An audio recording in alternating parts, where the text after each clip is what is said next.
What happened to Charlie Kirk was horrific. Charlie Kirk hated me. Charlie Kirk said I should be deported from the US. But obviously what happened to him was horrific, and we all condemn it, and no one should be killed for their speech. But for the Republicans to cynically weaponize this, it's kind of disgusting. This country really needs to take a long, hard look at the level of gun violence and political violence. And it is a very, very scary time at a time when people are ratcheting up and up and up. If you don't think that people on the right are actually trying to weaponize this, then you are just being bad faith and being totally unfair. People on the left, including him, have totally condemned this whole action. Totally condemned it. But it's people on the right literally galvanizing people's anger, trying to tell them that these people on the other side are evil. These people on the other side, they want the death of everyone here. These people, they're against us. People on the left, any major prominent person on the left have totally condemned this action, including him, okay? Including the man in the screen right now. If you think otherwise, and you don't think people on the right are actually trying to weaponize this, genuinely, you are probably one of the problems to actually solving this whole political violence. Literally are. And one of my favorite and one of the best political voices on the left shows you right here and explains how people on the right are trying to weaponize this. But before we get into it, if you're new around to this channel, subscribe and also drop a like on the video. I'm joined from Washington, D.C. by Mehdi Hasan, Editor-in-Chief and CEO of Zeteo. Mehdi, welcome to Newsnight. Sometimes after terrible things happen, it feels like a moment when countries come together. From your perspective in America, does that feel like it's happening now? Absolutely not. Sadly not, Katie. America right now, these crises, these tragedies, they don't bring us together. They actually push us further apart, partly because of social media and the algorithms and the clickbait and the grifters, partly because of the politics of this moment. And, we just heard Donald Trump, the president of the United States, speaking there. You just played a clip from him. I've seen presidents, both Republican and Democrat, speak after crises. George W. Bush after 9/11, Barack Obama after multiple massacres, Joe Biden.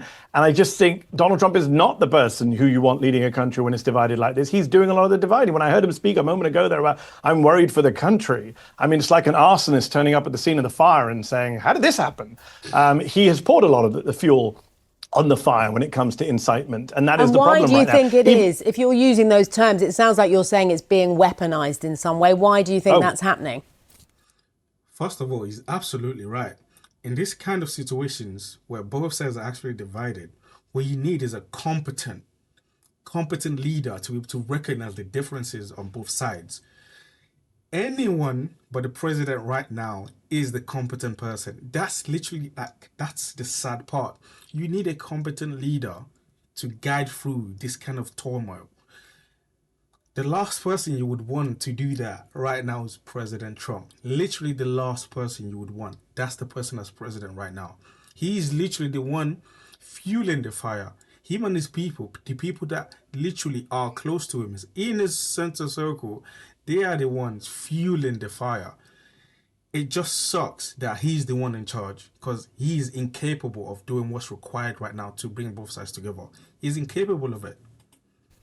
Because the right in this country is looking for any opportunity to crack down on the left. There's a broader democratic assault going on here on the institutions of democracy, on the free press. You saw Donald Trump say yesterday that it's the radical left terrorism in his statement about violence in this country. He ignored the fact that a Democratic lawmaker from Minnesota was murdered with her husband by a Trump supporter just 3 months ago. Trump skipped the funeral, didn't even bother to show up. There is a lot of violence in this country. There is right-wing violence. There is left-wing violence. There is violence that's not political. As I think Nick said earlier, there is a lot of violence in this country, a lot of gun violence. And the problem is, you saw Elon Musk, Katie, say yesterday, within minutes or hours of it happening, the left is the party of murder. We don't even know who killed Charlie Kirk. There is no shooter. There is no motive. It's insane to see how many right-wing accounts came out with incendiary remarks yesterday. Meanwhile, Democrats are all falling over themselves to condemn the killing of a guy who was vicious about them, but every leading Democrat came out and I condemned it. It was horrific. Literally what I said earlier on. The Democratic voice, people that actually represented the Democratic Party, every single one of them, former presidents, him, editors, like they all condemned it. But people on the right, without even knowing anything about the shooter. Nothing at all. No information, boy, girl, black, like nothing, no information. All of a sudden, they all came out. The left is the party of evil, or like the left is the party of violence. How can you possibly say that? No one even knew who this person was. We didn't, still right now, we still don't know the motive. No one still knows the motive. What everyone is doing right now is just taking pieces of information and making up their own conclusion. There's been information that supports both sides, that, oh, it might actually be on the right. Oh, it might actually be on the left. And these are the people that are representing. These are not your average person that are just on the internet. These are people that are representing the Republican Party. This is the president right here, Elon Musk, one of the most powerful and the richest man in the world. The right-hand man of the current president during the election came out straight away within an hour saying the left is the party of evil without even knowing anything about the person that did it. What happened to Charlie Kirk was horrific. Charlie Kirk hated me. Charlie Kirk said I should be deported from the US. But obviously what happened to him was horrific, and we all condemn it, and no one should be killed for their speech. But for the Republicans to cynically weaponize this, it's kind of disgusting. If we take them at face value for a moment, I take your point. Of course, we don't know the politics of the shooter. We don't know anything about the shooter. But a number of politicians on the right, even before this, and including the president, obviously, have been expressing concern about the rhetoric on the left, as you say. Do you think the rhetoric has got too febrile on the left? Oh, my God. Not compared to the right, no. I mean, the president of the United States is has more vicious rhetoric than any politician in the Western world. I mean, Donald Trump ran for president in 2016, and he said people with guns should maybe take care of Hillary Clinton to protect the Second Amendment. He ran for president in 2020, lost the election, and then incited a violent insurrection at the Capitol where his supporters tried to hang his vice president. In 2024, last year, he ran for president. He referred to his opponents as vermin and the enemy within, and said he would send the military after them. Since coming to office, he said some outrageous things about people, about Democrats. So this is nonsense. I mean, Donald Trump has set the tone here. But that is all right. But what about the left? How this is still a conversation is beyond me. I don't understand how this is a conversation. What do you mean? Well, the rhetoric on the left is that what's causing the violence. How? Any impartial observer looking at the rhetoric from both sides will literally tell you it's the right. Like, the worst part is the people that are driving violence on the left, these are normal everyday people that are like online, that spend too much time online and talking, and Twitter accounts and TikTok accounts that are saying this. But the people on the right are actually people that are representing the Republican Party, like the president, like the biggest donor ever to an election. These are the people that are saying stuff like this, and it funnels all the way down, mainstream down, all the way to an everyday and average person that supports the Republican Party. That's the worst part. How this is still a conversation at which side is driving violence is incredible. Genuinely incredible. The violent rhetoric from the Republicans is coming from top down. That's the difference. You're never going to see Biden cause an insurrection. You're never going to see Biden say the Republicans are the ones looking to end this country without any solid evidence. None.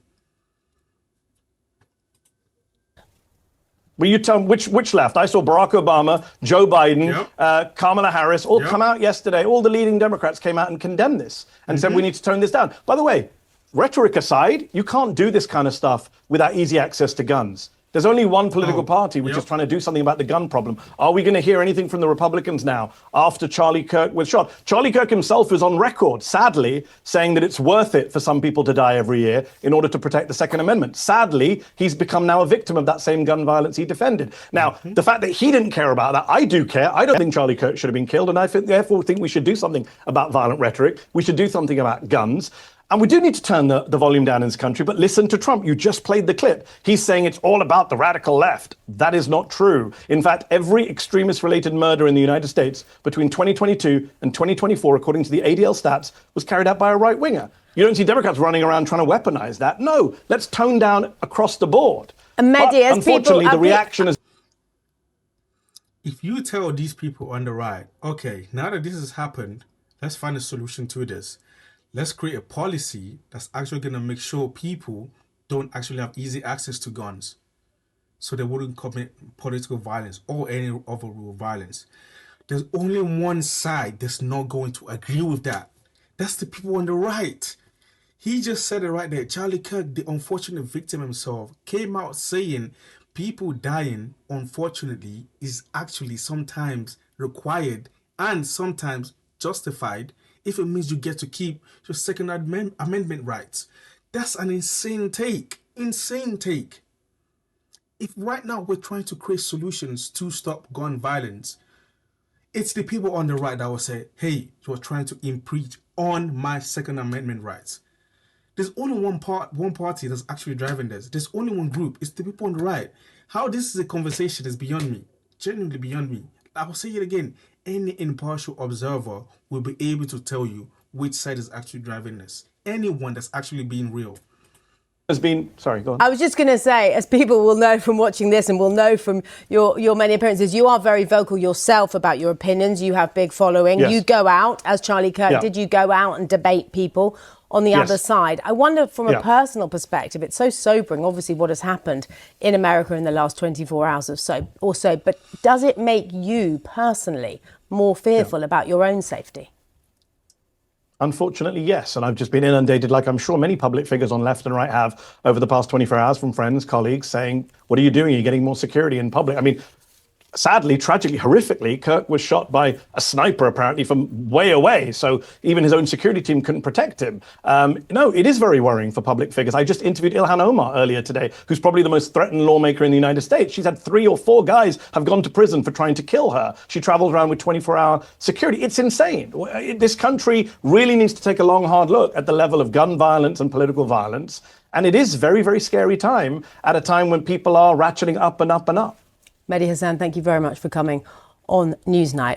If you can recognize, to actually solve this problem, there has to be work done on both sides. But the first step requires people on the right to actually understand that it isn't just radical left driving this, okay? People on the left recognize that, hey, both sides right now, the rhetoric is very extreme. So we need to tone it down on both sides.